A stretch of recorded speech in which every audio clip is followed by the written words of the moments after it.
He died October 14th, obviously 2025. He was only 51 years old. So very young, only about he's about 10 years younger than my mom, right? 10 years younger than my mom and dad, pretty much.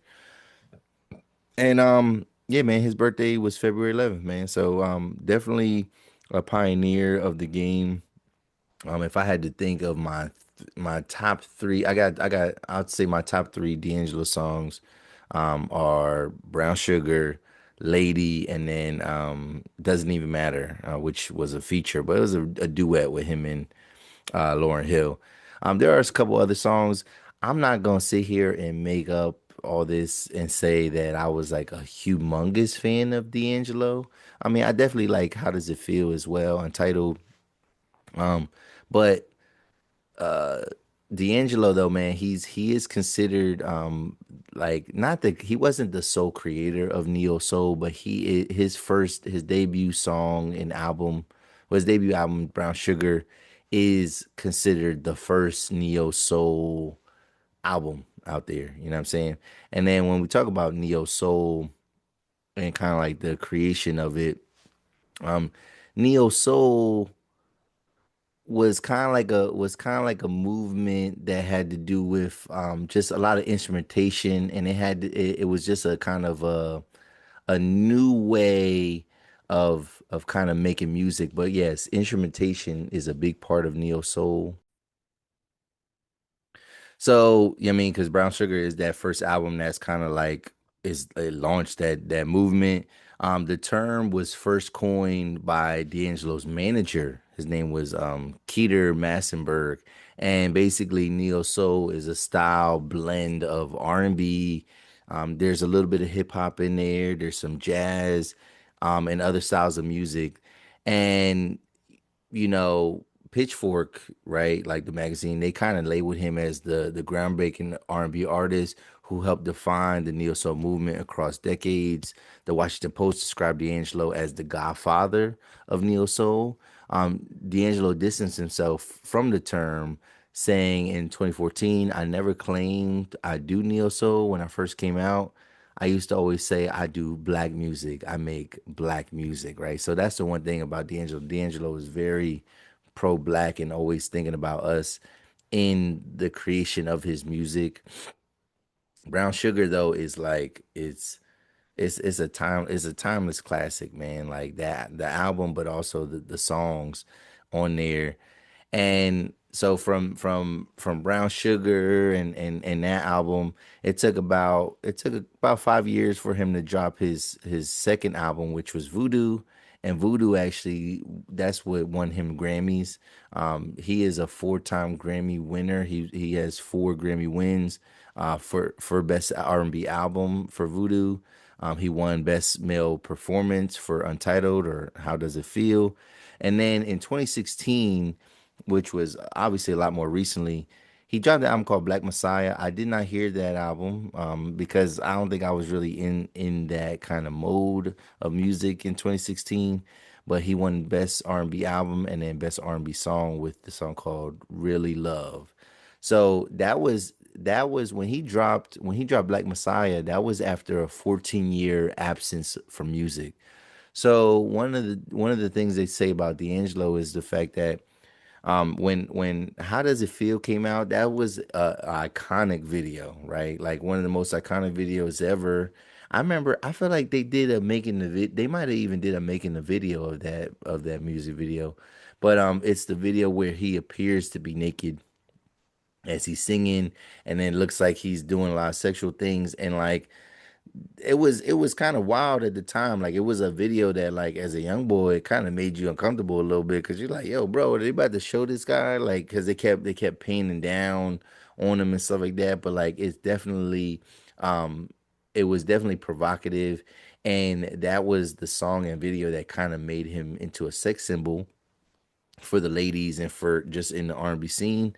But then that was also like kind of like what drew him away from music. So he was getting a little bit too much attention from Untitled and that music video, and he just didn't like the image, and he felt like whenever he was putting out music, it was about, or anytime he was like trying to create something, everybody was worried about that aspect of it, like the image of him, and forgetting that this guy is a musician. Like he's not just a singer. Like he's playing the instruments, he's writing the music of everything that he's putting out there.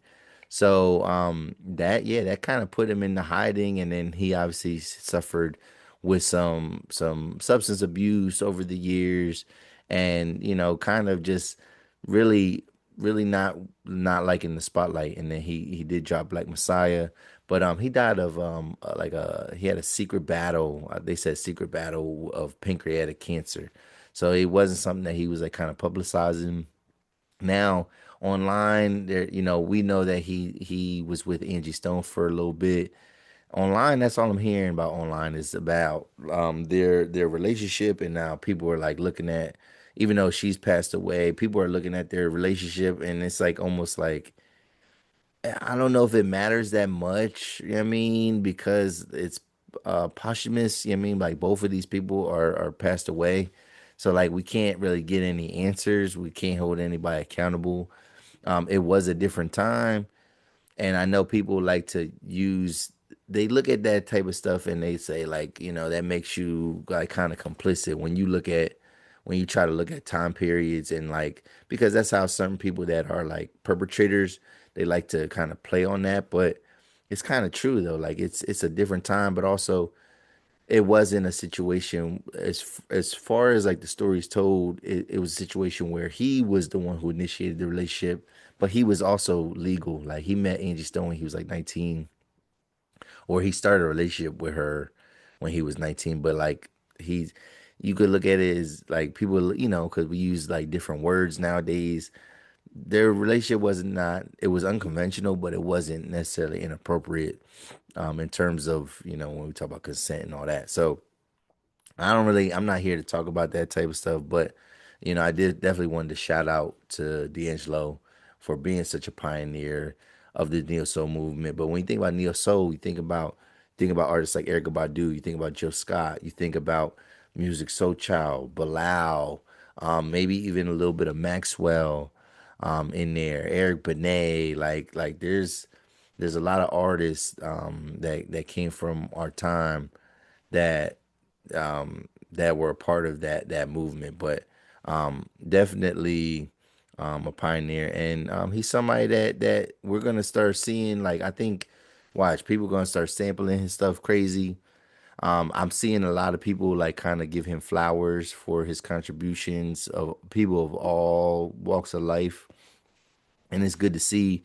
You wish that people got more flowers when they were here, though. But we gotta take the love where we can get it, though. So, but yeah, man, rest in peace to D'Angelo, aka the pioneer of neo soul, man. But how you feel about it, man? How you feel about it? Leave a comment below, and then yeah, let's move on to the next topic. Here we go. All right, let's share another video. We have another video here to share. And this one is talking about, it says Black Trauma Talk. Some Black parents only apologize through the grandkids. All right. Now, I'm not going to say I relate to this necessarily, but we're going to hear the brother out, though, what he talking about. So let's take a look here.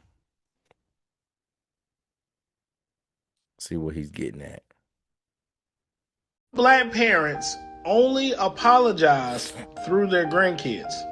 A lot of our parents knew exactly what they did. They knew how they raised us. They knew what they said to us.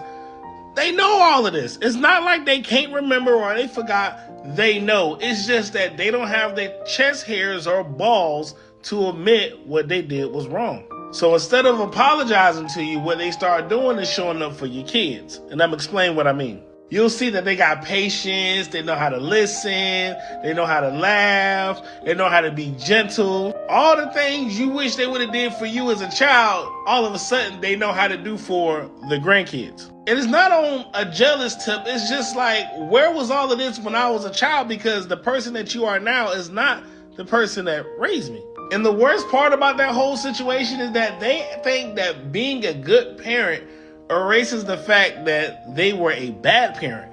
And if you think about it, apologizing through action kind of feels confusing. At the same token, you're very grateful that your kids are getting this love that you have never had, right? But you feel a little bit bitter inside because you realize that you had to sacrifice your childhood and you had to suffer in order for them to be able to get this unprofound love that they're being showered with.